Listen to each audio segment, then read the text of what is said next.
to Giant Goofballs, a New York Giants podcast. Are you a goofball that loves Giants football? If so, sit back and relax as we talk about the team that both excites and frustrates us so much.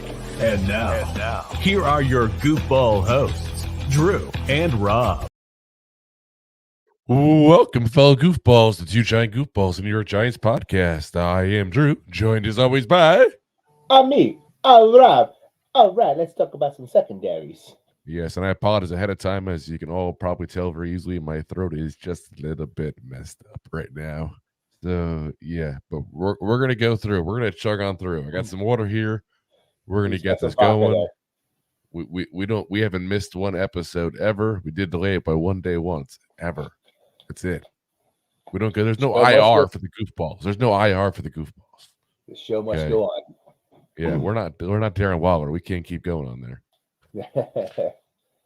So today, guys, we have our last in our series of the state of the team. We're going over the secondary, going over the corners, the safeties, the last line of defense, literally on the defense. So let's start it off here with going over the corners. And it's an interesting group because it was kind of a transition year, if you think about it. You know, we've had Adoree Jackson had the last 3 years as being our top corner. We'll get right into it with him. 14 games, 14 starts. So as usual, missed a couple of games due to injury. 63 tackles, 1 interception, which happened to be a touchdown. But only a 48.6 PFF grade, guys. He was definitely not himself last year. No, he was definitely fighting through a lot of that injury. Like, he was that they moved him, like, you know, who was outside to slot, to, like, he was kind of playing different roles. Yes, I will definitely agree on that. That was part of it. That was definitely part of it. But I also wonder, is some of it maybe his age? I mean, he's 28 years old now. He's been a guy who's dependent on his speed his whole career. Let's be honest, he's not a great tackler, but he's got great physical tools. Those physical tools will go over time. So when you lose your physical tools, what you're left with is your technique. And if you don't have good technique, your career will not be long. So, Adoree Jackson obviously is a free agent. We've already talked about this many times on this show that we don't think he's any back. That's been kind of verified by some of the beat writers lately. But we've been calling that basically since last offseason when they didn't really do much to try to get an extension going with him there. Plus, obviously, a certain draft pick we'll talk about in a minute made that pretty obvious as well on top of that. So, yeah, great 3-year run for Adoree. He definitely falls into that category of once a Giant, always a Giant. A lot of respect for the guy, what he did here. But I do think, it is time to move on because if you sign him, let's say another 3-year contract, he'll be 31, guys. 31. Now, don't get me wrong, he's not going to get the same money he got from us in his next contract.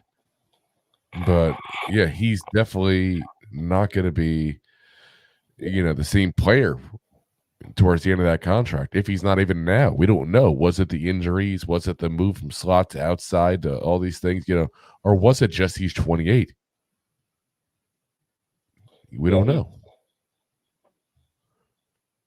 Yeah, he's been injury prone, trying to take that kick return last year. Definitely at least it wasn't a punt return this year, right? Yeah. It definitely didn't help his speed game, with the knee injury. So, I mean, it's tough to say. Like, he may still have a couple good years left in the tank, but does he have 3?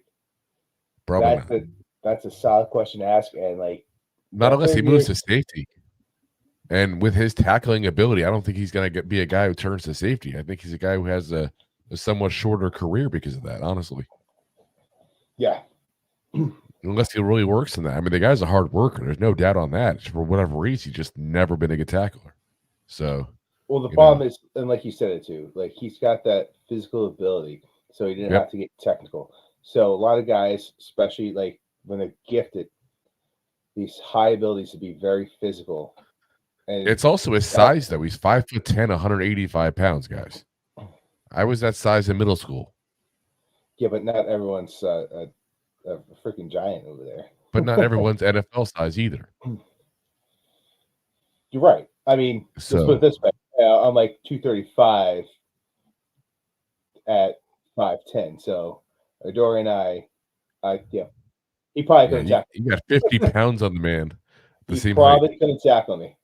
Yeah, that's what I'm saying. That's part of the issue with him is he's just so light. So, Adoree, like I I said, live in New Jersey. I'll show you some techniques. I hope his career goes for a little while longer there because I like the guy. I respect the work he put in.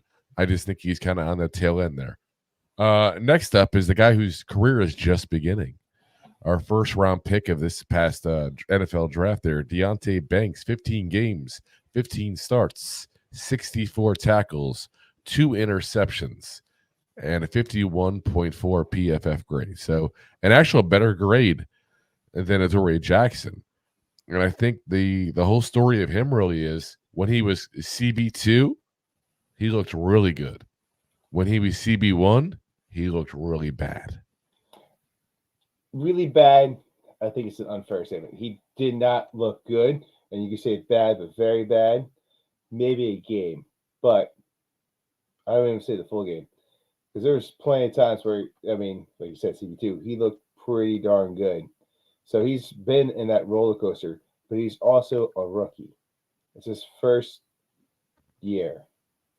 Oh, yeah. And listen, we've talked about this before. It's a learning curve position he's playing. Most corners are not going to go ahead and, be Sauce Gardner their first year like Sauce was. I mean, that's just insane to even think that. I think part of the problem is because a lot of the big names that came out the year before, like Sauce, like Tyreek Woolen, you got guys that came out and just balled as rookies. That's not normal. So, yeah, no, it's definitely not normal. So, I think the future is bright for him. I think he's a legitimate NFL corner. What we're going to find out in the next year or two is he a number one corner? Is he a top corner? And that's what we're going to find out here. I don't have the answer for that yet. I don't think anyone here does. We're just specifying what we think. So I think that he can be a number one, but I'm not 100% positive he's going to be. Yeah, it's also, we got to think about it too. So he was drafted by the last defense, right? So Wink and friends, if you will, who, they like that zoning corner. So, and that's what Banks was. He was a physical, athletic guy that was pretty good in the zone, or pretty good man, I should say. Now we got a new defensive corner. Like, can he continue that trait? Like, will he look good? Will he be better? Well, I think if you look towards the end of the season, and I think this was a lot of the fight going on, Wink, honestly, is we talked about this before in the show as well. There's a lot more zone coverage going on there towards the end of the season. You saw Banks play better. You saw McKinney play better. You saw Dean Belton making some big plays. I think as much as Wink wanted to play that all-out attack, leave the secondary on their own, I don't think this team is built for that. I think this team is built for your pass rushers or your pass rushers, and your pass defenders or your pass defenders. And for whatever reason, Wink just didn't want to go there. But again, that doesn't shock me. That's what Wink did over in Baltimore. That's what he is. It's who he is. Yeah. He does not bend what he wants to do. So, hopefully going forward, that's not a problem now with the new DC. But I think you're going to see a mix and match between man and zone coming up this year. And Banks can do both, and he can do both very well. He's proven that. Yes. He's a very athletic guy who's pretty smart. And he's proven that he can learn the position and different traits pretty well with his abilities and his athleticism. So, alrighty. And next up, we got a guy that I got to be honest with you guys. I'm not putting this in order like I usually do based on percentage of defensive snaps or offensive snaps. Obviously, this case defensive. I'm actually putting this in order of importance, I think, to the team. And the next up we have is a free agent that I think we got to bring back, and that's Nick McCloud. 17 games, 3 starts, 28 tackles, 1 interception. Only played in 28% of defensive snaps, guys. That's a low percentage for a guy that we thought might be starting at safety even this year. He lost out the job to Jason Pinnock, but went back to playing more of a corner role. Guys, he had a 74.8 PFF grade. Again, PFF is not everything. It's not the end all of it all, But if you look, he had by far the best grade of any of our corners in this entire year. And he's a guy that, again, he's versatile. He plays a lot of positions. And I think he was underutilized big time last year. I'm a big Nick McCloud fan. It's not 100%. Just because of 23. It's because of what he did in 22. He came out of nowhere. And when he had to, he hung his own as a corner. And he did his job. He did a good job, I thought. And every time I hear his name, I think about the Highlander. McCloud. Here we are. Can't do that with my voice right now. I was about to say, don't do that. Why would I even try to do Queen? I'm sorry, Freddie Mercury, wherever you are. Yeah. You definitely can't hit that note at this time. But yeah, not many. I can't even hit that note with a good throw. Let's be honest here. Touche. But yeah, Nick McCloud had a great 23. Like you said, 22 out of nowhere. He came out and he has proven himself to really need to be a Giant next year. Yeah. And it's not like he's going to be an expensive piece. No, I can't imagine that. I think there's got to be a certain level of respect he has for this team and this front office. Because keep in mind, again, 2 years. So he was brought in by this front office. He wasn't a Gettleman guy. He was a Shane guy. And he was brought in off the streets basically after Pittsburgh cut him. And they gave him a chance. And he took the best opportunity he could with that chance. So, kudos to him. It doesn't go all on Shane and Dable at that point and Wink. But, when you get a guy that you give a shot to and he succeeds, not only do you want to keep him because you feel a certain bit of, ownership of that. And obviously I don't mean me and Rob, but I mean the two, the Giants, obviously, in the end. It wasn't us. I wish I'd take credit for that. But I would think Nick McCloud also would want to stay here because when you go to places and you don't succeed and you go somewhere else and you do succeed, two things. One, like you said, there's a respect thing. There's definitely that. But here's the second thing, and I get it. Athletes are also very, very cocky. Very cocky. And that's fine. They've been the best at what they do for years. But at the same point, they're also very superstitious and they're always worried about change. There's a reason people give a hometown discount. It's not because they don't like money. It's because they're succeeding where they're at and they don't want to mess that up.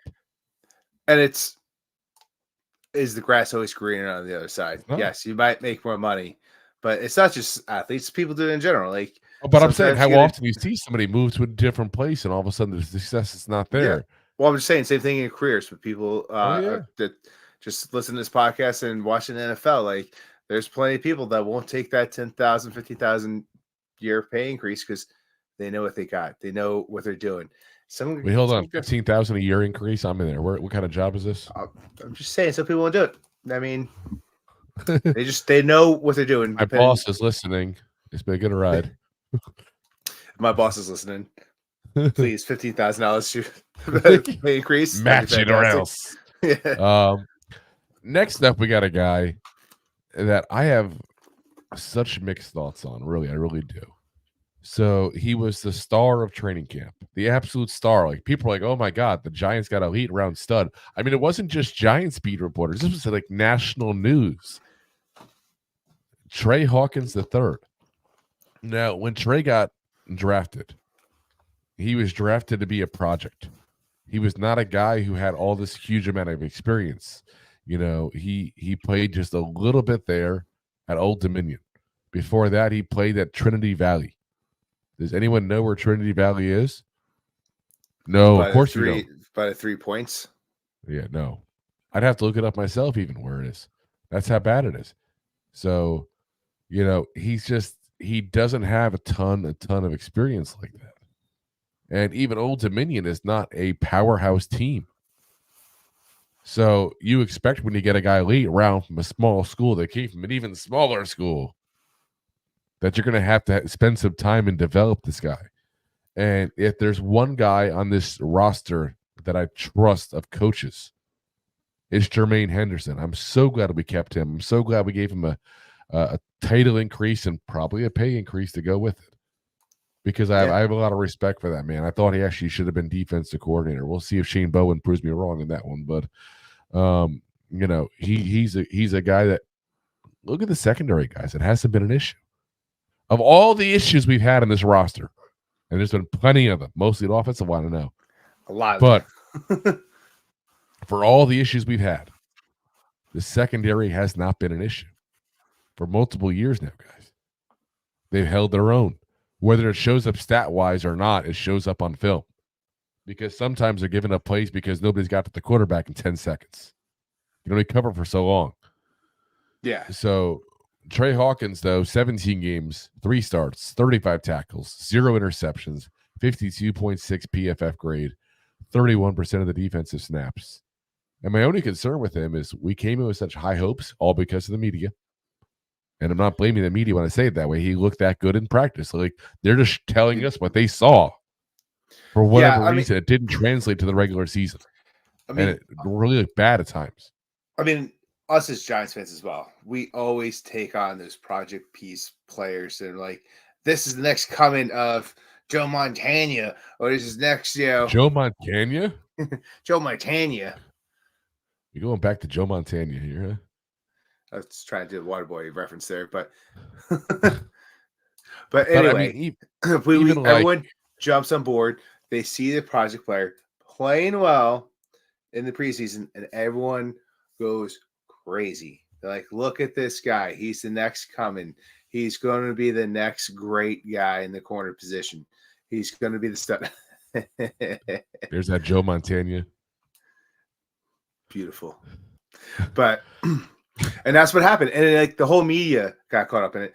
National. Everyone. But just like you said, where's point out Old Dominion on the map, close your eyes, point it out, and then tell me where I know the band. And tell me where's the it's a good band. Tell me where his other school was as well. Like that's what I'm saying. I mean, Old Dominion nobody's heard of. Like, well, that's what I'm saying. No one really knew what he actually really was, and he comes in and he's playing NFL level. But is it NFL starter level? If you listen to guys who coached him in college, and I listened to a couple of interviews that some guys had with his college coaches when we drafted him, he was said to be a project by them. Even he came in very, very raw to Old Dominion, very raw. So 3 years at Old Dominion, he's still raw, guys. He's still raw, and he's getting the best coaching he's ever had. And I'm hopeful in a year or two he's a legitimate piece of the secondary. Now, how far does he go up? I don't know. I'm not going to set a ceiling or a floor of this kid because, he could become a starter. He could become, a bust in a couple of years. We don't know. We got to find out. It's that high of a range. So when you take him with 6th round, it's worth it. Yeah, I mean, exactly. he was. That's when you get projects. Looking at you, Eric Gray. That was 5th round. I just like to mock him. I'm telling you, Eric Gray's never going to come on the show. That's for sure. Eric Gray will never. Then again, I said that last year about the Scottish Hammer, and he would come in now. Probably would. He's like, they love me. They love me now. Get the in, please. Next up, Cor'Dale Flott, who was who we get? Well, we get drafted in the 3rd round a couple of years ago. 3rd round.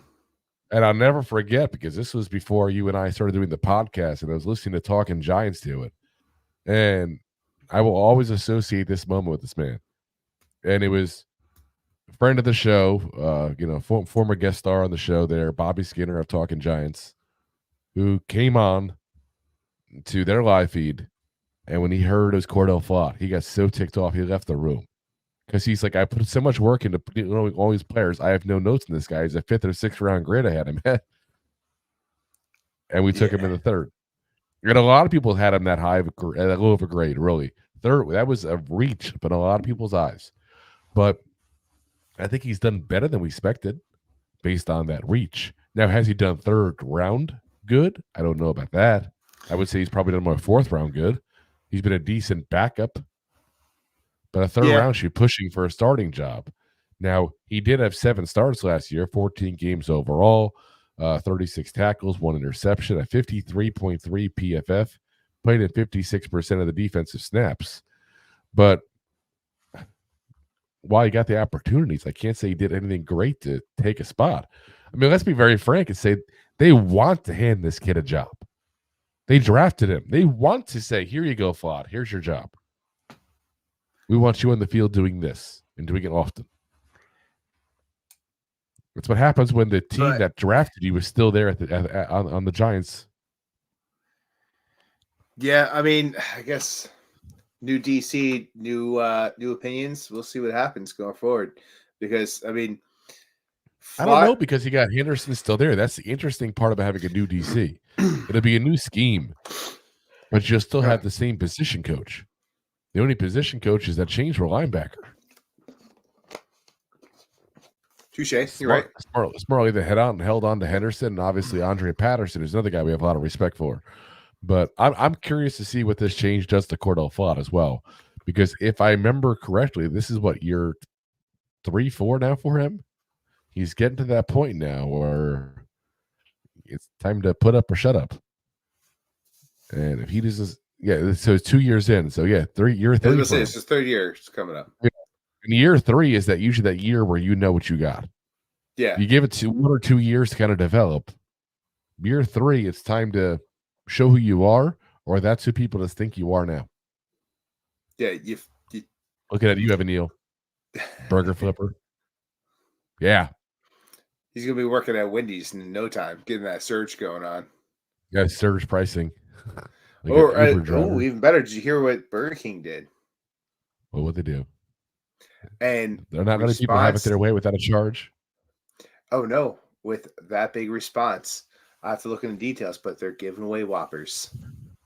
Giving away Whoppers. Yeah. So they heard the surge about the Wendy's and the price frames that I think intrigued. They're going to be giving away Whoppers. So I'm intrigued. I am getting at that. Evan Neal, Burger King is going to need more line cooks to flip those burgers. No. Actually, you don't flip the burgers at Burger King. I've worked at one when I was a kid. You actually just put it on a conveyor belt, and it just rolls down and spits it back out. If you look at the burger out of Burger King burger, it's got one side of the lines, and that's it. Interesting. Which is the sign you put up, by the way.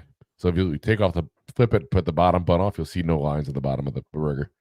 Interesting. It's literally on the fire for a total of 2 minutes. It's just they use fire to reheat it. That's it. I'm giving away all the trade secrets. I didn't sign an NDA, goddammit. It's also fast food. I will also say it's like 20 years ago I worked for them, so who knows what's changed since then. And it's also fast food. That's what fast food is. It's reheated food. Well, let's get to somebody else who might be working in fast food soon. Darnay Holmes. The guy. That's a great segue. It is what it is. I mean, let's be honest here. The guy has somehow made it on this roster now. Was it 5 years now? I mean, like we thought no way in hell would he come back last year, and somehow he did. I mean, this is a guy that when he got drafted, Deion Sanders, Coach Sanders, said this was going to be the best slot corner in the draft. There was a lot of people that thought very highly of him. He just never has lived up to it. What he is very good at is holding calls. He can get a holding call like no other. He's very good at that. But yeah, it's 4 years. So now this is the end of his rookie year is what it is. I knew he was a free agent. Yeah, he took the pay cut last year. That's what it was to stay on the roster. So that's right. Yeah. Yeah, I think it's got to be time to move on, guys. It's got to be time to move on. I mean, we got 2 corners in the draft. I know we're getting rid of 2 guys now potentially this year now, Adoree Jackson and Darnay Holmes. Hey, just saying, the math makes sense. Yeah. The math makes sense. Get 2 more this year will be good. Math. We like to do the math. Yeah, the weird thing is his PFF grade wasn't that bad, but it was a very small sample size. 16 games, no starts, 18 tackles, 2 interceptions, 63.9 PFF grade, but just 12% of the defensive snaps. And like I said, I'm at the point where I'm done with him. Let him go. Let him go somewhere else. Let him get defensive holding calls somewhere else. And let's move on. I'm not against it. Yeah. I mean, unless you're desperate. I mean, if you're desperate, he knows the defense. I guess it could be somewhat worse. But I just put it this way: if he comes back for a 5th season, something went wrong. Most likely, or you get him at a cheaper deal. But listen, I don't care about cheapness at this point. I want quality. Until we have to talk about the cap. Listen, at some point, he has to figure out how to do it. It is what it is. The Saints are $83 million over the cap every year before free agency and still sign freaking multi-million-dollar contracts. That's kicking can down the road a long way. And they keep kicking it, and they never have a problem. Obviously, it's working. Just saying. Until it's not. Yeah. Look at the quarterback. Listen, look at our quarterback. Those in glass houses. Sheesh. Literally a glass house with that neck. Which one? Both. Next up, we got 2 guys who really didn't even play the whole year. Aaron Robinson, A-Rob, who, remember, was for those of you guys who've been with us since the very beginning, was the source of my hatred throughout the entire preseason in 22. Looked like one of those like gates you put up to the saloon in the old Wild West. People just went on by him and no problem at all. I mean, when you look bad in preseason, that's an issue. Like, I'm not even talking like bad against starters, like bad, like you're so bad they kept you into the backups and you still look bad. That's where Aaron Robinson was. He got better as the season started, but then I was about to say, somehow, like, he put on like a little show. Like, it was, I don't know. He looked better. He looked worse playing against 3rd string receivers than once the actual season started. Now, I will say this. I don't mind bringing him back on a prove-it deal if we have that option. If nobody wants to give him any guaranteed money. He's still 25 years old. You know, he's shown some ability in the past. But I can't trust him to stay healthy. And that's the problem. So it's either he cuts down his contract to where it's no guaranteed money and a minimum deal, or he's gone. Because, if you look at his track record in 2 seasons, he had 9 games his rookie year, 2 games his sophomore year, and then this was a wash. There was no season basically for him. So you're talking, 34, 50 possible games he could have played in. He's played in 11. Yeah. You can't tie up roster on that. You can't. No. And we talked about him. It's super corny, but the best ability is availability. It's legit. You could have the unicorn Darren Waller, but if he's not playing for you, what good is he? And we talked about Aaron Robinson, obviously, on our complete off-season plan episode, which if you haven't watched it, you should. Just saying. It's great. Or if you haven't listened, depending on what you're on. But his current cap hit right now is $1.6 million, and we save almost 1.4 by cutting him. There's no way in hell we don't cut him. Unless he restructures the deal and goes down to a nothing contract. We already paid him $1.4 million last year to sit in the hospital. I'm not doing it again. Yeah. I'm not doing it. I mean, he also sat on the sidelines. I'm sure he sat in some couches. Like, it wasn't just a hospital. Now, you know what's interesting? When I Googled him, his age was 25. When I go over the cap, his age is 27. I thought he was a little bit older when we got him, but I'm curious. I'm going to take a look at this again. Born in 1998. Yeah, he's 25. So over the cap. Over the cap is wrong. Well, it's November, so over the cap is just wrong. That's why I want to check to see. Yeah, so it'll be 26 this year. Anyway, another guy who didn't play, Kaleb Hayes. He didn't play not because of injuries, just because of lack of talent. And just didn't get to the game. So not much to say there. Again, if you want to bring him in as a camp body, whatever, I don't care. Yeah. I don't worry about that stuff. I worry about who's actually going to get. See you later. Bye. Yeah, that's where we're at. So let's get into our safeties, and obviously we're gonna have the big discussion on a certain guy, And of course, it's Dane Belton. I'm kidding. Xavier McKinney, X-Man.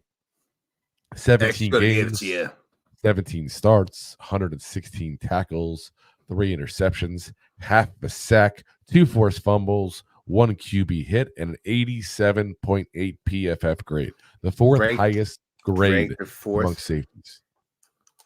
About to say he was ranked number 4 in the safety division. And I wasn't so sure on bringing him back, honestly, guys. Part of this offseason, the second the cap went up $10 million, I want him back.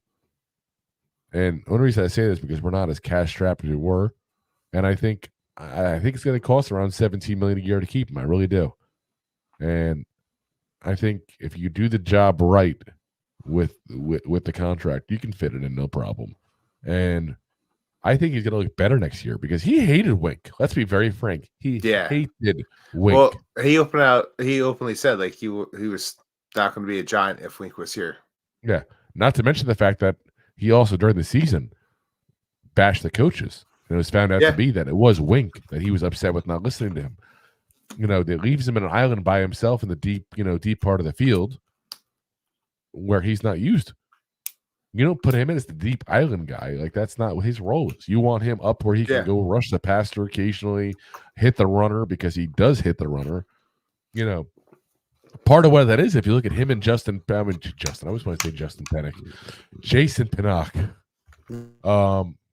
Talking Giants again on the brain. Jason Pinnock is so similar to him. I think that's part of the problem. It's like, okay, we got 2 guys that are really strong safeties. Someone's got to play free safety. X-Man, you can do better. I mean, that's part of what the conversation is going to have to be in the long term is, are these guys really the best pairing? Or do we need to go get ourselves a true center fielder? And it's not a knock on Pinnock. I like him a lot.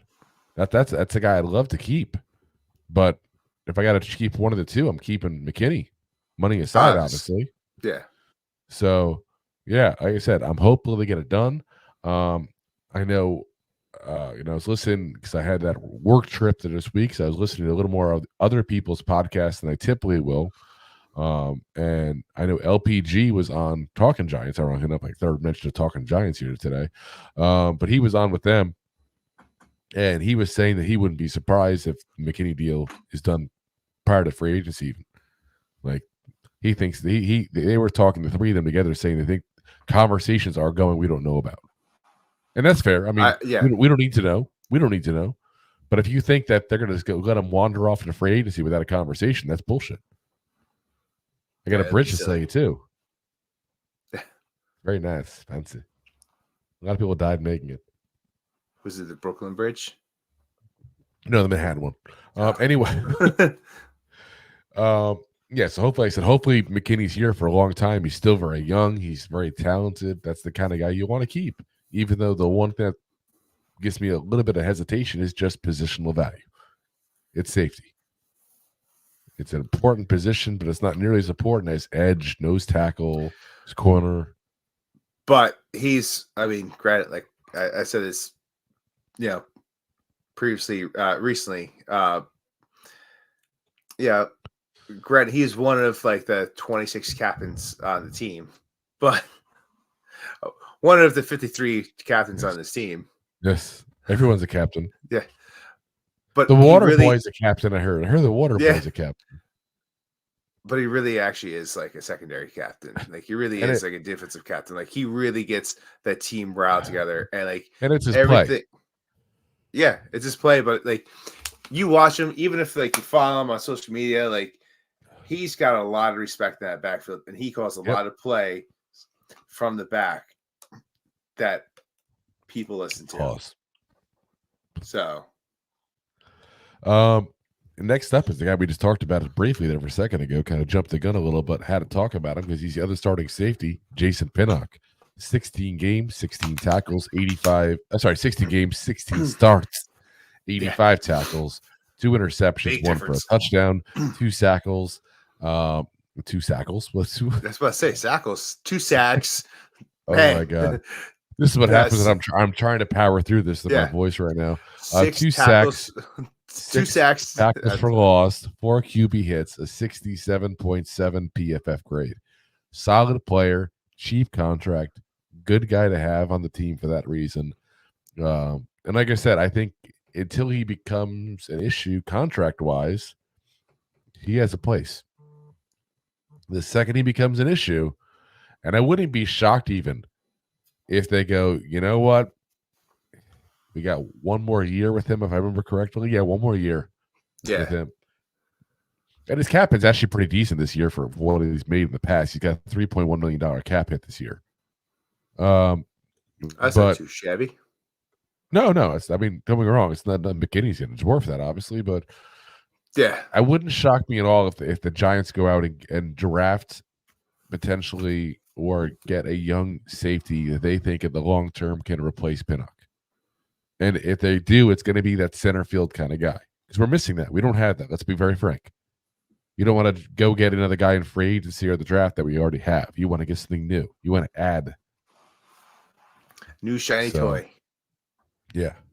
And I know during the combine they were talking to, ironically enough, Darnay Holmes' cousin, whose name escapes you in a minute, but he's that perfect kind of safety that's great cover guy, great fast guy, can't tackle very well, isn't great against the run, perfect guy for that kind of role.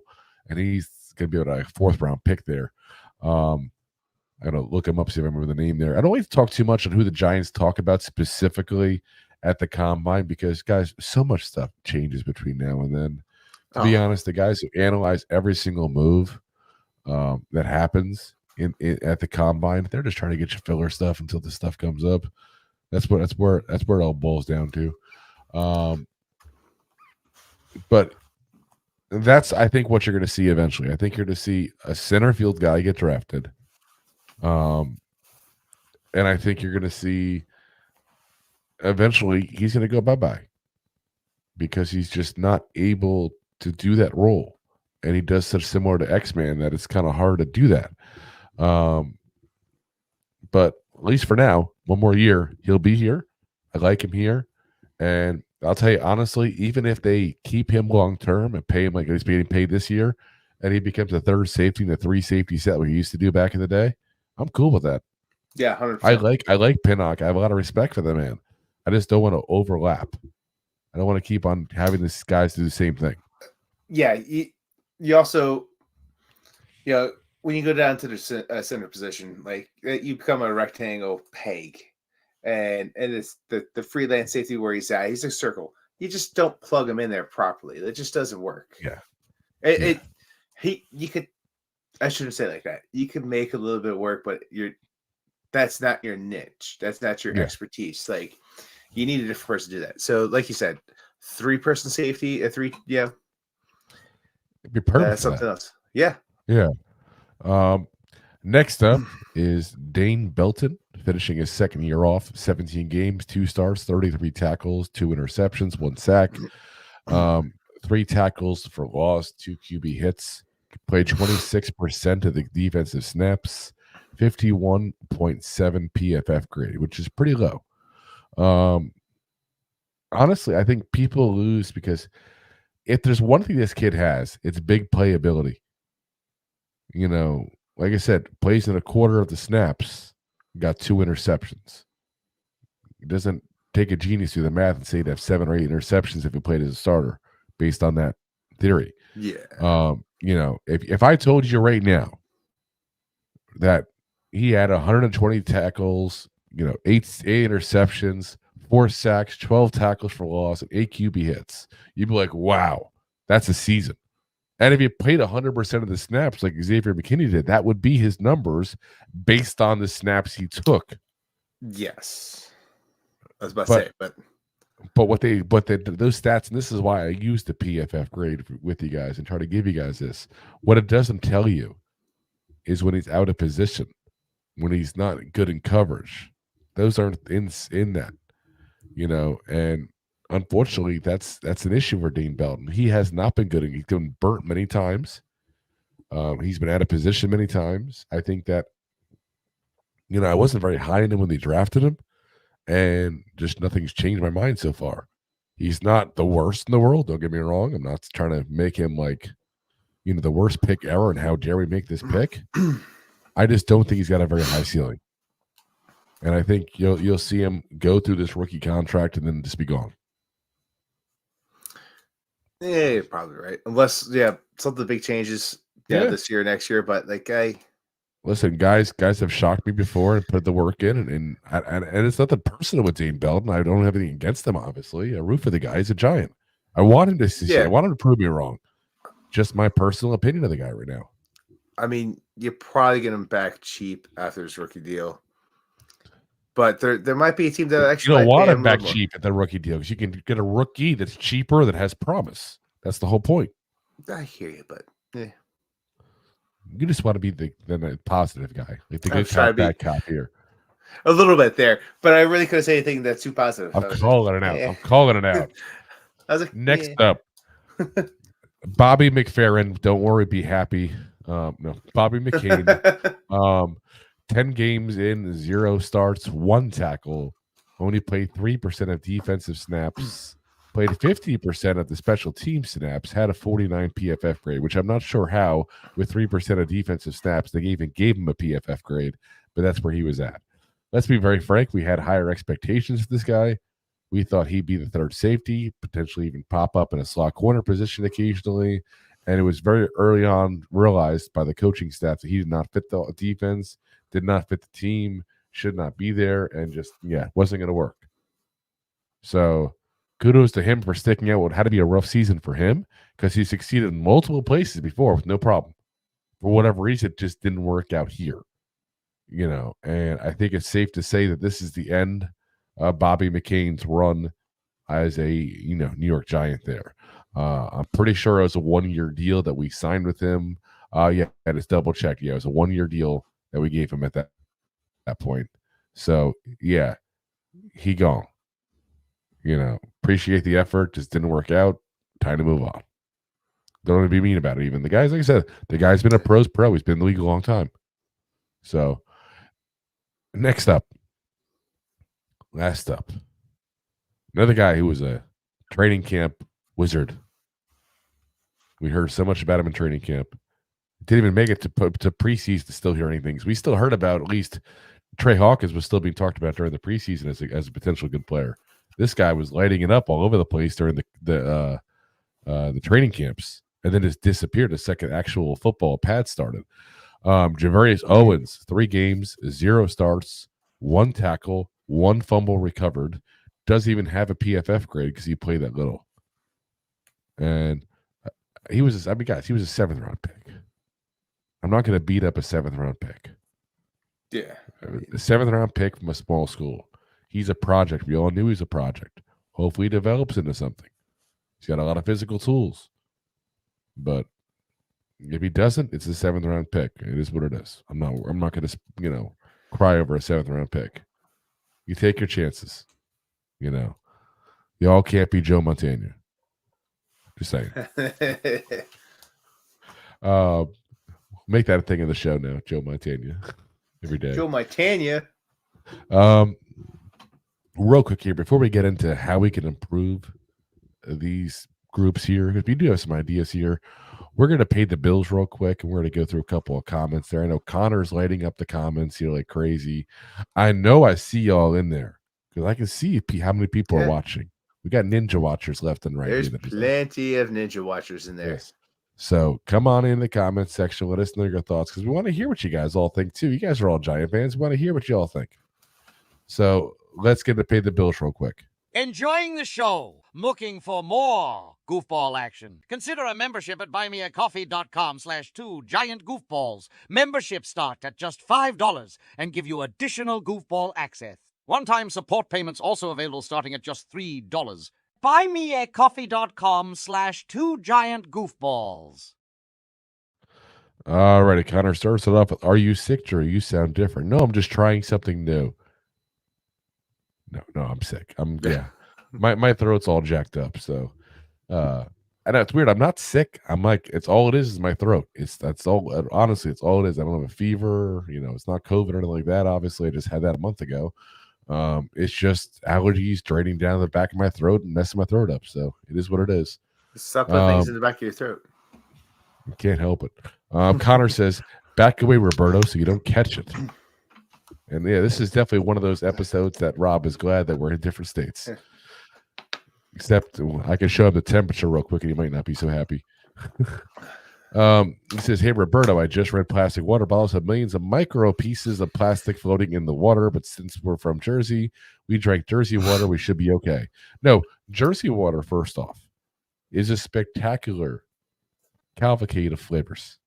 Okay, I love Jersey water. I miss Jersey water. You don't understand what it is until you lose it. I'm telling you right now, it is so good. By the way, I did look up the weather right now. It's 66 degrees currently at almost 10 o'clock at night. The high today was 77. Oh, that's great. The high today was like at 45. Yeah, that's what I'm saying. Oh, it's Yeah. Connor 44. says, when he was replaced by C3PO, he wasn't believable, so they told him stick to focusing on football. I feel like I'm missing something there. Connor, feel free to cue us into what that was. He says, you think Kayvon would be better at end left or right?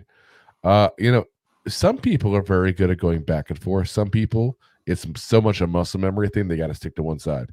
So listen, wherever Kayvon's going to be effective, leave him there. That's exactly. Like I said, what I mean, I don't mean this. I don't say leave it there, because what I mean by that is if he's going to be effective by switching back and forth, and so is his co-star, so to speak, at the other edge position, then go for it. But if either one of them are better at one side, I mean, you want Kayvon to develop into a Batman. So whatever his better side is, you stick him there and you keep him there. If he's not able to switch both sides, and neither is his co-star there. He's Robin, whoever we're going to have as a Robin here. As we talk DC Comics, he says, what do you guys think of Superman Henry Cavill becoming the new star as Highlander? I hadn't heard of that one. But I'll say I heard he was in it, but I assumed he was going to be the Russian. I'm not a big. I gotta say, I'm not a big fan of him overall. As an actor, yeah, he's not a good actor, guys. Like everything I've seen him in was Enola Holmes or that, or what's that one on Netflix where he's in the video game thing, The Witcher or whatever. Yeah, The Witcher. I never watched that. He's not a good actor. What he is he's a chiseled person who fits certain molds like that. I mean, he does make a very good Superman appearance-wise. Let's be very frank about it. I thought he did a good job as Superman. But Superman doesn't also show a ton of emotion always. Yeah. So he fits that. If you put him in a role like Highlander shows a lot of emotions. Yeah, I mean, you're saying I thought Lambert was the best actor ever, but I mean, I was about to say, you're talking about the movie where a Scotsman played an Egyptian living in Spain while still having a Scottish accent. That is depth. That is depth right there. And you had the French guy play the Scot. He's French Canadian. Yeah. Yay. I'm just saying. I don't think he's I don't think he's the right guy for it. I'm not saying who. I assumed he was playing the Roos. I assumed he was. I'm just playing the guy after Highlander. When I heard that. You mean the Kurgan? Yeah, the Kurgan, right? He's supposed to be. He's supposed to be Russian. The Kurgan was the main villain. Yeah. Yeah. So you know who I'd love to see play the Kurgan? Because I'd like to see him in this role just to prove he could play a villain. Because I've never seen it. The Rock. The Rock could be a damn good Kurgan. I mean, he did it for the WWE for years. He did, and he did it obviously a little bit in Scorpion King, but half his stuff is CGI and really bad CGI of him as an actual Scorpion. Yeah, it definitely did not age well. No, it didn't even come out well to begin with. They even said it was rushed and everything when they did it. Yeah. But anyway, that's what if he's the Highlander star, that's not good for the movie at all. I would watch it. Connor says I'm cocky, but she's okay. Connor says, sad how jobs get pay raises unless you get big raises. It's just more tax. You barely get anything. I remember one job, boss said, going to give you a 25-cent raise. I says, just gives me $5 a week from you. Cheap took us, to put it nicely. 25 cents is not, I mean, it depends on what you're making to begin with, I guess. I mean, I don't know what occupation you got, Connor, but, Well, listen, like when you get your first job, minimum wage. I mean, minimum wage was way different when we were kids, Drew, compared to now. I know, way different when Connor was a kid. It was like 5 cents back then. Yeah. So I mean, when you got a quarter raise at that point, that's pretty darn good. Yeah, and that's what I'm saying. It depends on the job, I guess, to a certain degree. But I mean, you know, I used to say that kind of stuff as well when I got the annual raises at, you know, jobs I had as a kid. It's like, ooh, 15 cents an hour. Ooh, you know, but yay. Whoop-de-doo, Basil. I'll just say this: negotiate, negotiate, negotiate, and always know your value. Always be looking at things, because you'd be surprised how often you go around to find options, and it doesn't mean you have to leave your job, but at least you know if you're getting paid correctly. It's fair. Yep. It's fair. You know, Connor says a whole $1 a week. Smack, shake my head with that smack again. I won't repeat the rest he said. He says, Wendy a-holes. It's true about Whoppers. You have to buy something first. Also, Wednesday is $3 Whoppers. Damn it, tomorrow's Friday. You know what the bad thing is about Burger King, though? They got the worst, and this is, okay, we can say this, I think, without getting in trouble, because I'm pretty sure it's true. Someone verified to make sure. I heard they have the worst health cleaning record of any of the fast food places. As a whole. I'll say this, though. They're burgers. They're burgers, unless you want to go to the upscale fast food like the Five Guys and those kind of guys, and, you know, Culver's, which I don't think you guys have Culver's up there, do you? No. Okay. Culver's is like a Midwest thing. They do really great burgers like Five Guys, but they also have custard, and they do a cheese curds, which is like, they give it like a cube of cheddar that's breaded and fried. Kind of like a Wisconsin mozzarella stick. Oh, that's like the Italians have a word for that too. That's what they call it there. Anyway, they're really good as well. But otherwise, if you go like the regular cheap, like low quality, like the big McDonald's, the Wendy's, the BK's, BK has the best burgers of that genre. Their fries taste a little off always, but they're burgers. And their Hershey Sundae pie is amazing. I don't eat that much of those fast foods. I was a Taco Bell guy growing up. I only eat it once a day. You only eat it once a day? All right. I'm bad. Perfect. It's there. It's lunch. I'm busy at work all the time. I got to start meal prepping. I was more of a Taco Bell guy. Oh, they have a new items on the $3 menu, by the way. It's actually pretty good. They got a stacker thing. It's like the beef and the cheese, and they fold it up and stuff. Like they give it like a quesadilla, so you fold it in half, but then you fold it once over again, and then once over again. Oh my God, it's good.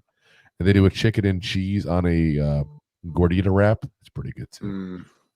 Anyway, I'm getting hungry here. You tell you didn't eat dinner yet. Connor says, can't wait to see if Deion goes to a team as a head coach and wants guarantees they pick his son as QB. I don't see Deion doing those long coaching hours. I don't see why he'd not. He did it in Jackson State. Yeah, the college coaches put way more hours in. That's what he's saying. He thinks he wants to leave because he doesn't want to put in the hours. He did that at Jackson State. Why would he not? And if anything, he doesn't have to put in the hours as much other guys do. People want to play for Deion. He's Deion. It's true. I got to keep in mind, the kids that he has in there at his school have never seen him play. Never seen him play. You have to be, like about 40 or so to understand truly how good he was. But he's just that much of a legend still within the football community that he's respected. Deion. Yeah, that's just what it is. I mean, it's like if Peyton Manning in 10 years went to go be a head coach at Tennessee. People still respect the man. So yeah, that's where he's at. All right. He says, hey, Roberto, Waterboy wants to know if there's some high quality H2O. If no, start a new batch for you. It's of course it's high quality. So what happened to the tough guys that played with, they were hurt, but said things like, I feel the pain after the game. I get paid for the. Here's the problem, Connor. It's a business. It's a business. So you can say that all fine and dandy, but when these guys get hurt and go out there and play hurt and then can't play ever again at the same level and lose millions of dollars, things change. And that does happen. So I don't blame these guys at all for that. What I just do blame on is and not the players. Let me make this very clear. But the teams that keep the guys get hurt every single goddamn year. It's like, just move on. You're done. Like, he can't stay healthy. And the Giants had that tendency to get those guys. Like, you need guys who are be able to show. It's nothing personal. It's business. Connor says Sean Connery forever, Alba Gilbrath, which is kind of ironic because he's dead. So therefore, he says, I love the Baconator or double bourbon bacon burger. I get the double Baconator myself on her. And you know what I love? They do a version of that at Wendy's with the pretzel bun. It's really good. Very good. Anyway, let's get back to football here because Connor has got us in a whirlwind of fast food here. So let's get into things we can do to upgrade this roster here. Let's So go. the top corners are Jalen Johnson of the Bears and L'Jarius Sneed of the Chiefs. They're not going anywhere, guys. Nope. The Chiefs have already said they're going to tag them and tag Sneed if they can't, get a long-term deal. Just trade him. They're not going to let him walk for a third-round comp pick when they can get good, return on him. Jalen Johnson, same thing with the Bears, except they have the money, so they'll figure it out. I'm going to give you two options, guys, that I think are good options. Two veterans. One of them takes from one of our divisional rivals, I guess a rival. Yes, you said. I mean, the least rivalrous of our rivals. And the other one played with our defensive coordinator just last season, and he's got a good history of being a decent corner for the most part. So first off is Kendall Fuller. Kendall Fuller, my damn throat. Plays corner, but also does play safety. 29 years old. 15 games last year, 79 tackles, 2 interceptions, 83.1 PFF grade, guys. This is a consistent veteran. Now, like I said, can play everywhere. Plays outside, plays slot, plays safety. And I have no doubt that if you get this guy at 29 years old and you sign him to a 3 or 4 year deal, he just becomes a safety. yes. And you can pay him a longer contract than you would your typical 29-year corner because you're not worried about that. He's going to play. He's not going to walk away, and be like, okay, I'm done because I'm slow now. Like, he'll just go play corner. He'll play safety. He's not as fast anymore. And he's always been a guy that depended on his technique, not his skill. He's like the opposite of everything we said earlier about Adoree Jackson. And if you think about it, you only need him for a year or two till you develop whoever's going to be the second corner. And he's also a good veteran guy to have around Deonte Banks there. Yep, I was about to say for leadership for your young guys. And I know they're not the biggest rival in the division, but you're taking from the division. You're hurting an opponent that you play twice a year. Nothing wrong with that. Ain't nothing wrong with that. Second guy had a little bit of an off year this year, I thought, but played very well in previous years. And that's Sean Murphy Bunting. We talked about him last year during our off-season stuff there. So played last year with the Tennessee Titans under Shane Bowen. Prior to that, he was a Buck for several years. 26 years old, 14 games. Here's the one issue. Hasn't played in 16 games or more since 2020. So he's like Adoree. He's going to get hurt once a year, miss a couple of games. So just something to keep an eye on when you do that analysis of which one you want to go with. If I had to pick between these two, I'm taking Fuller all day long. But 100%. I think Fuller's going to be a lot more expensive. And that's what you got to think about too. Because someone's going to say what I just said and go, you know what? I can use him a year or two a corner. And once he slows down a little bit, I'll move him to safety. No biggie. And they'll pay him $10 million a year. I was about to say, you probably have more guarantees with Fuller. Oh, yeah. Plus, not just his position playing, but his leadership and like his veteran ability to help train the younger guys below him, even though that's not his job. But like, it is, at a certain point, it is your job in the NFL. I'm sorry, because you know what? Someone did it for you when you were young. I don't buy that theory ever. I had that same mentality myself, my own job. So again, I don't get too much in my business and what I do for work there too much here, but like I said, I went to a meeting this week for it. One of the guys who used to work under me got promoted to the same position I'm at. And the first thing I did is walk over, congratulate him, and say, if you need something, you got my number, you call me. I got you. 100%. That's what you're supposed to do. But I mean, Brandon's what I said. But like, you don't have to say that. But that's you do. I'm sorry, you're a jerk if you don't. And that's just that you're a jerk if you don't actually mean it. There's plenty of jerks out there. But anyway, Sean Murphy Bunting, 57 tackles, 2 interceptions, a 57.6 PFF grade, which, like I said, off for him.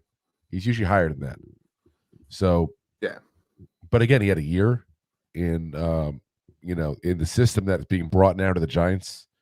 He's got a track record of being a good player. He's got a Super Bowl ring. He comes from a winning team for the Bucs. I think it's a good pickup for us, depending on how much he cost. If you can get him for like $5 million, it's not the worst deal in the move, because he's probably going to want to prove a deal anyway. He's not going to want a long-term deal coming off this season. Probably. No. His only problem is he sounds like he should be playing baseball. Sean Murphy, Bunting. Oh, God. Now, the one thing I'll say is I don't know. I admit freely that I don't watch Titans games on a regular basis. I do watch some Bucs games, being that I live here in Tampa. But I don't watch a lot of Titans games. So I don't know what the problem was last year. Was he not a fit in Shane Bowen's defense? Because if that's the case, obviously that's the last place he wants to go. Was it the injury he had? He missed a couple of games. Was it just, was he battling another injury? I don't know. But if it's not an issue with him and Shane Bowen in the defense, they said we can do a lot worse. We can do a lot worse, guys. So let's get into the safety talk here. And the big topic is going to be what if? What if? And it's what if we don't re-sign Xavier McKinney? Because that's an option we have to look at, guys. That's something that's going to potentially happen. And nobody wants to think about that. PFF, we talked about, they listed him as the 4th best PFF grade. They also listed him as the 4th best free agent safety, which I thought was kind of funny. He was the 4th best safety overall last year. But he was the 4th best available in free agency. What does that tell you guys? It's stacked top heavy. So Antoine Winfield Jr. with the Bucs, who's going to get tagged. Kyle Duggar, which we'll talk about in a little bit there. I know he's not from 12 Kids and Counting. Former Patriot there. And Cameron Curl from the Commanders are also all free agents that PFF actually lists as better free agent options than Xavier McKinney. So what I mean by that is if McKinney wants to go too crazy price-wise, guys, there's other options. I'm not suggesting other options. I'm just saying Joe Shane should not feel pigeonholed into paying like $20 million a contract and breaking records to bring back a safety when there's other options. And that's a ridiculous price to pay. The highest paid safety is $19 million a year, guys. And to be very frank, he's overpaid. And that's Derwin James of the Chargers. Another guy who's health issues and all that kind of stuff. After him, the second highest paid is Jamal Adams, former Jet, now Seahawk. Again, can't play ever. Gets hurt all the time. We saw him come back in our game against them. It's just not a position you overspend on. So other options, guys. My preference is to bring back the guy we know, the guy we like, but there's other options to look at.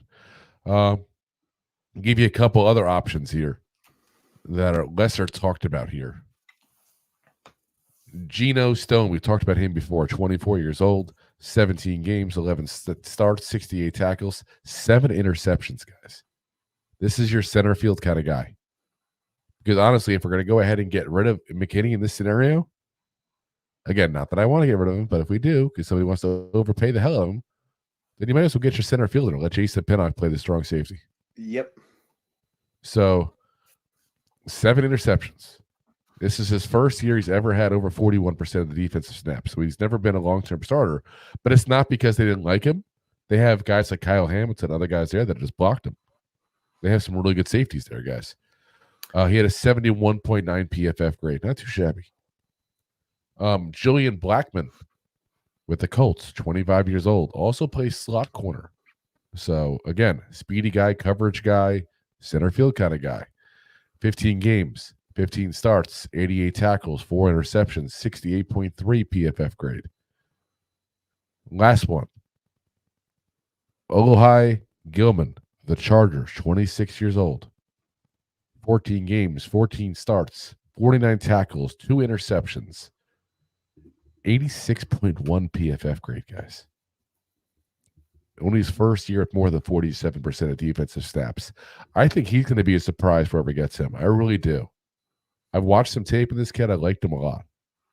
But because the Chargers had such an atrocious year, nobody knows about him, really. Nobody's watching Chargers games last year. Even Chargers fans weren't watching Chargers games. Watch him be like one of the steals of free agency, I'm telling you.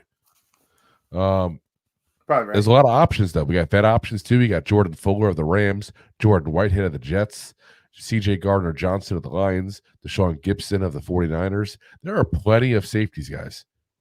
And this is part of why I'm cautiously optimistic about keeping McKinney. I want him. I don't want to overpay for him. There's no need to. There's plenty of options. It's just a matter of what is overpaying for him in this market. And does his people and our people agree? So we'll find that out. Draft-wise. Got a couple options in the second round. I don't really think second, third round, I think is when you should see the Giants, depending on what we do as far as trade-wise, I think it's when you should see the Giants take a corner. Develop into the guy. Again, unless we trade both of our second-round picks to go to the end of the first to get a quarterback or something like that, there's barring a trade. So you got Kamari Lassiter of the Georgia Bulldogs. You got Kenyon Mitchell of Toledo, who was the guy in the Senior Bowl, guys. That's the guy that people should be excited about. And if he's available and we're picking, and it's the appropriate spot, like that second, third round, guys, he's got to come up as an option. TJ Tampa, we talked about him during our complete offseason plan because he was available. We took him in the second round at Iowa State there. Enos Rexstraw Jr. From Missouri. And Kalen King out of Penn State, you're seeing him drop a little bit. So that's a guy that was talked about as a potential late first, early second, and he's been dropping because he hasn't been as good at the Senior Bowl and stuff like that. So keep an eye on him because sometimes that just means technique or something like that. And you get the right guy to fix it, and you get a steal. So, like I said, that's where I think we're looking at, is that kind of range, that second, third round range. Safety-wise, to be very frank, I really don't want to spend necessarily capital on a safety. I'd rather go out and get the one to replace McKinney if need be, or just roll what we got again. Now, if one of them drops and he's a steal, okay, sure. I will never be upset about that. Yeah. You got a third round grade and a guy he's available in the fifth round, go for it. That's a good value.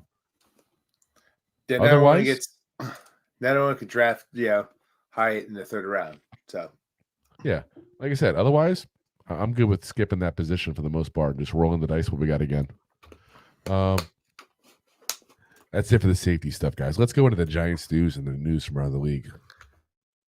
It's time for the news.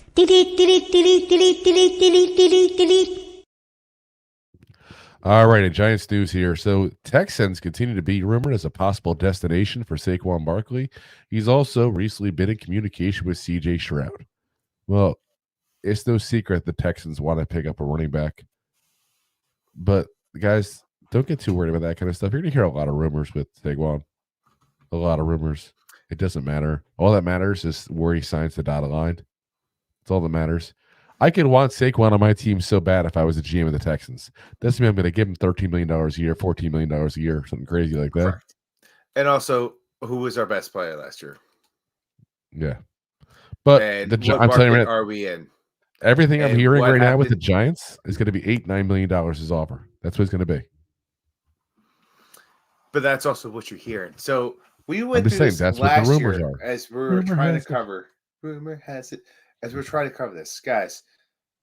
Every journalist, every sports writer out there is going to be talking about every little thing.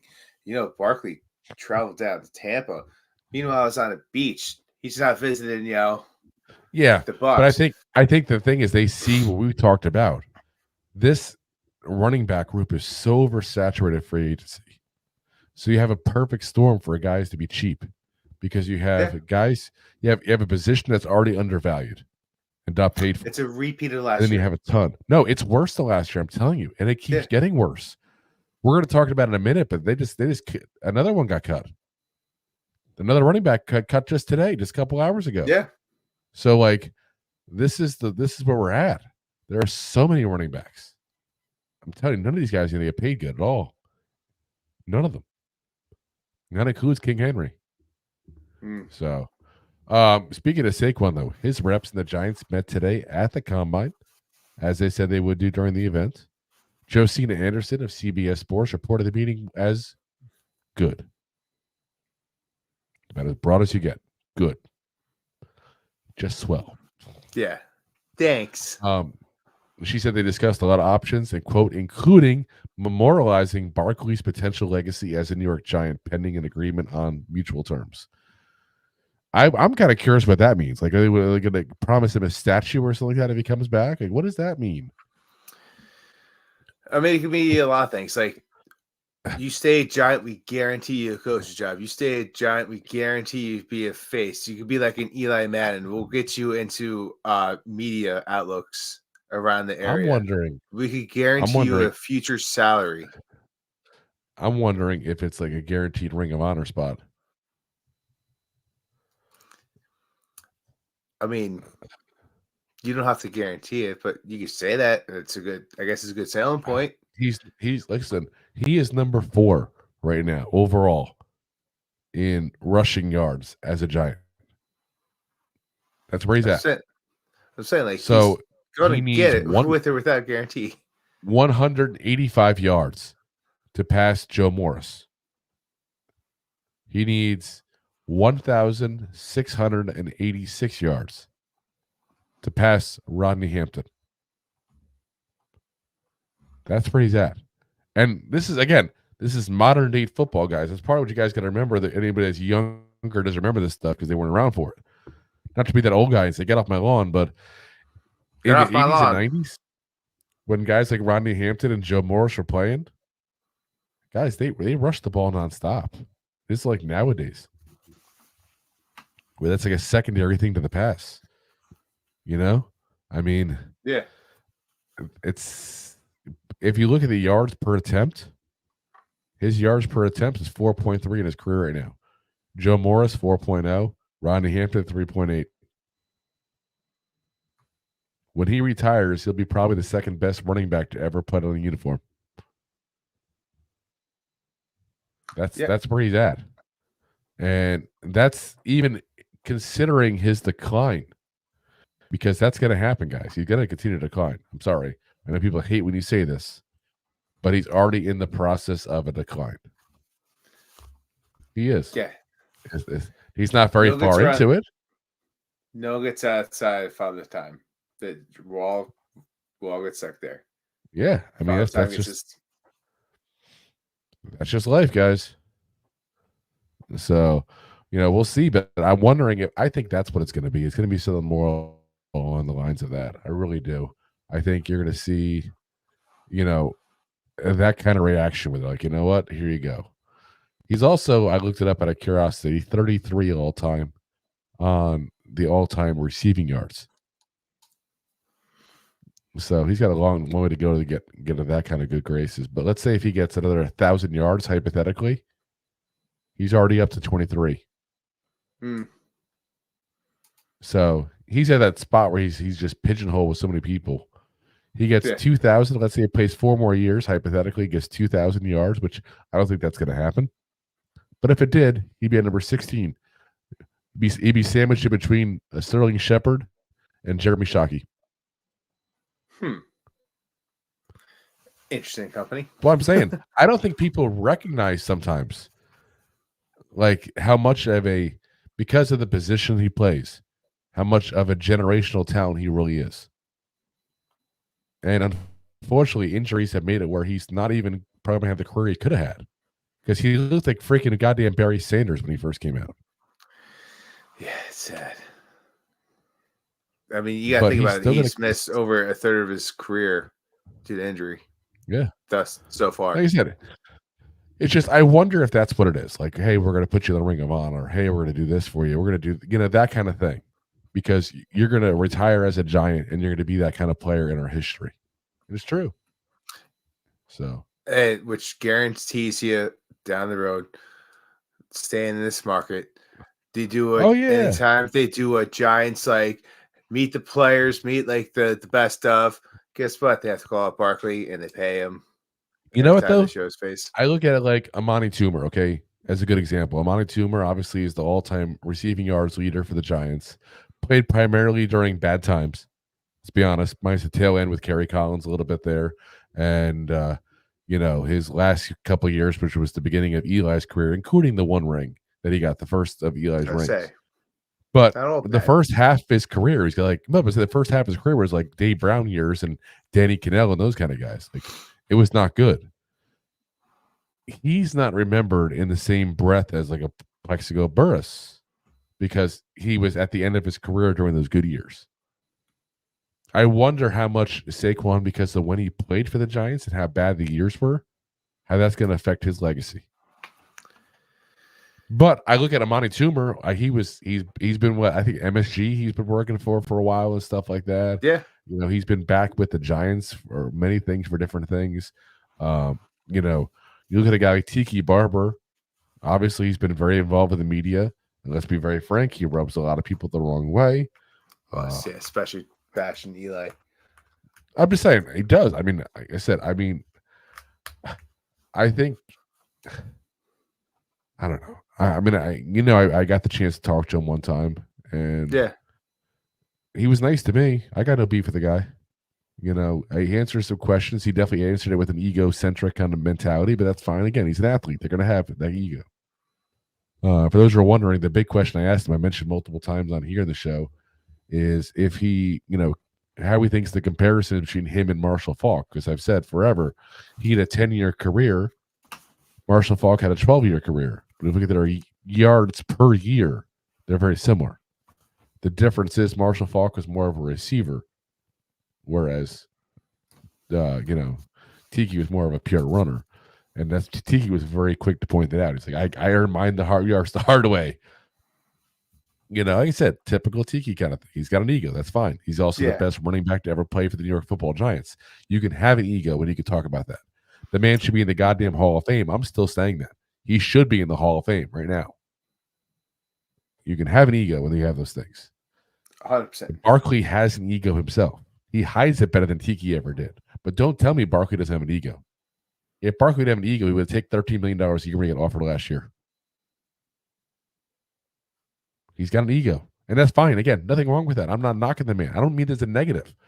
Egos also drive people to succeed because they expect it of themselves. It's not always bad to have an ego. Correct. But there's a difference between having an ego and being cocky. If he goes, let's say he goes to Houston. We talked about a minute ago. They're not going to build him a statue. They're not going to put him in their horn of honor or whatever they do there in Houston. They're going to use and abuse him to try to get a ring. Yeah, and they're going to maybe hide some massage issues or something like that. Or offer a massage. No, Saquon would not do that. He's not. But I'm just saying, like, plus, there's been all kinds of rumors about the owner of the Texans and his issues with people that don't look like him, if you catch my drift. So, a lot of players that have been wanting to play there. But look at a guy like T.J. Watt, who is, I'm sorry, not T.J., wrong Watt, J.J. Watt, who was, the best defensive player of his generation, basically. And he's on, now with CBS, I think it's on. Is that what he's on, CBS? On one of them. He's on one of them. Probably. But when he was playing, you didn't see him with commercials everywhere. You saw him occasionally because he's still the best defensive player in the NFL. But you didn't see him everywhere. That's what the difference is between New York and Houston. Barkley's going to see that. He's going to see the revenue he can make there. He's going to see the money the legacy he can leave there. And I think he's going to stay, honestly. I really do. I think the legacy is going to draw him. I really think that. I know a lot of people think he's gone. I don't think he is at all. I think he's back. And I think he's back at a lower deal than people are thinking he's going to take. And that's why. It's because the market's saturated and he knows he can leave a legacy here and have a long-term income stream coming from it. Exactly. And validation of his career. So, Next up, so the Giants during the combine, I said we're not going to talk too much about the combine there, but they did go ahead and meet with all three of the top QB prospects. So, we'll see if that means the drops about them, the rumors about them dropping down to the draft. I don't know if that's true or not. I'll say this. The Giants do that every year. They talk to all the top people because they want to see if they're worth trading down for. So don't take extra precedent to that this year because that's what they do. So you have to do that. Yeah. I don't think it means anything extra except they're doing their due diligence, which they were going to do anyway. I'd be more pissed that they didn't talk to those guys. 100%. That's what I say. What kind of scouts would you have if they didn't talk to the top people at specialty positions? Be god awful. Exactly. All right. Next, our annual report cards came out for all the teams, same as last year when they give a special hidden envelope to the players. I don't know if it's probably online, I guess. Having them rank the team and how they're doing as far as treatment of the players, which is one thing that I'm telling you, if you don't think players look at this in free agency, you're kidding yourself. The Giants ranked number 8 out of 32. Not too shabby. That's still top quarter. I'll take it. Could be better. You got an A-. Yeah. Well, we're going to have the A- thing in a minute there. That's not one specific person. The only category that was very low was nutrition/dietitian, 27th overall out of 32. That's not very good. Meanwhile, though, they were second in training staff, third in team travel, and Brian Dable. Why he didn't rank top 5, top 10? Because some of the coaches did get an A+. He got an A- on the report card, which proves he hasn't lost the locker room, guys. Just more proof, because I know people love to start talking about that kind of stuff. Like how long before he yells at the players? They don't like him. He treats the players different. He always has. If anything, he's soft on the players, to be very frank. Yeah. He was very soft in his offseason, and they loved it, I know, but I thought it was soft. A little more hits this offseason. All right, let's get into the NFL news, and then it's time to get out of here.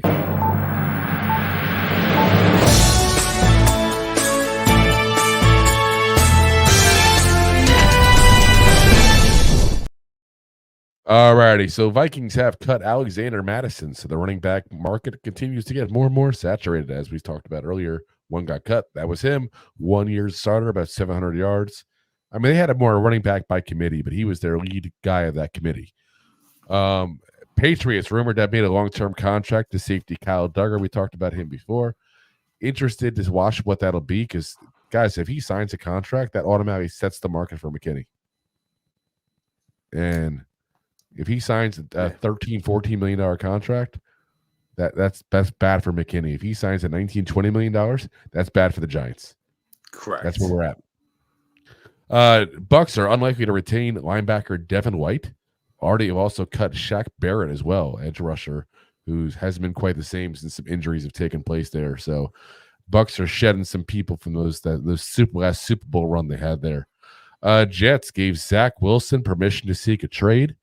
He offered his mother to somebody else for their mother, and they turned him down.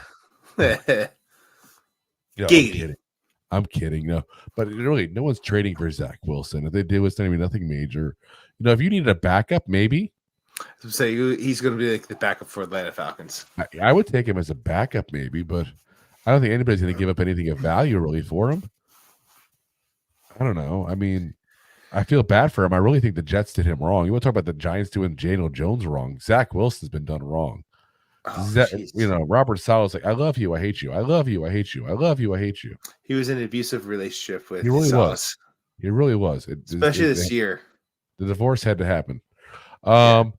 Colts are also prepping to tag Michael Pittman Jr., the wide receiver. So there goes that option for the Giants. So I would say it's they came out and said that, didn't they? Yeah.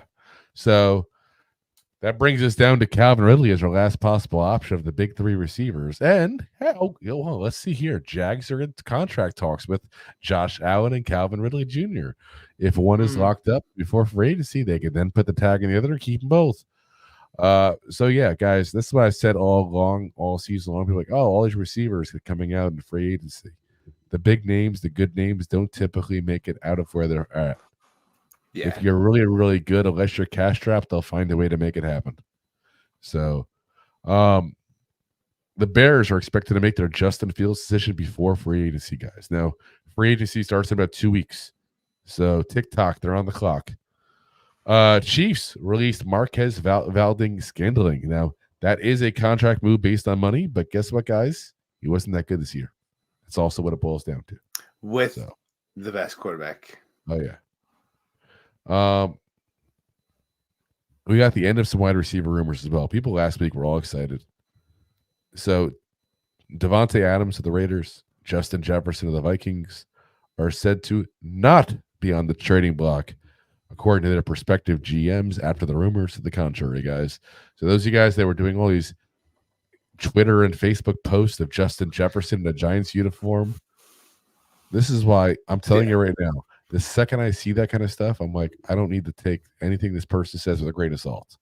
If any of you thought that Justin Jefferson was actually going to be traded, no. Just keep on scrolling. Just keep on scrolling. You don't let the best wide receiver in the entire game leave your room when you control him. You don't. Not going to happen. So you figure it out. Yeah. All righty, guys. So we're going to go ahead and head on out here for the evening while I still have somewhat of a voice. Appreciate you all for listening in. Again, apologize for the sound quality here of my voice the way it is. We record again on Monday, so I should be good to go by then. I would think 3 days. As long as I avoid the karaoke bars this weekend. Make no promises. This might help my screamo. Might help my screamo. That actually hurt doing that even. So no, that's not going to work. So yeah, we'll see you guys again. As always, we are live on YouTube, Facebook, Twitter /X, Twitch, Instagram, and of course, Rob's favorite, my LinkedIn. Drew's LinkedIn. Oh, yes. And we're always, of course, available the next day on all the audio podcast platforms. Usually hits around 5 a.m. That's on iHeartRadio, Spotify, Amazon, all the big ones there. So appreciate you guys listening as always. And as always, Giant fans, go G-Man! Go G-Man! Thanks for listening to Two Giant Goofballs, a New York Giants podcast. We appreciate your support. Thanks so much.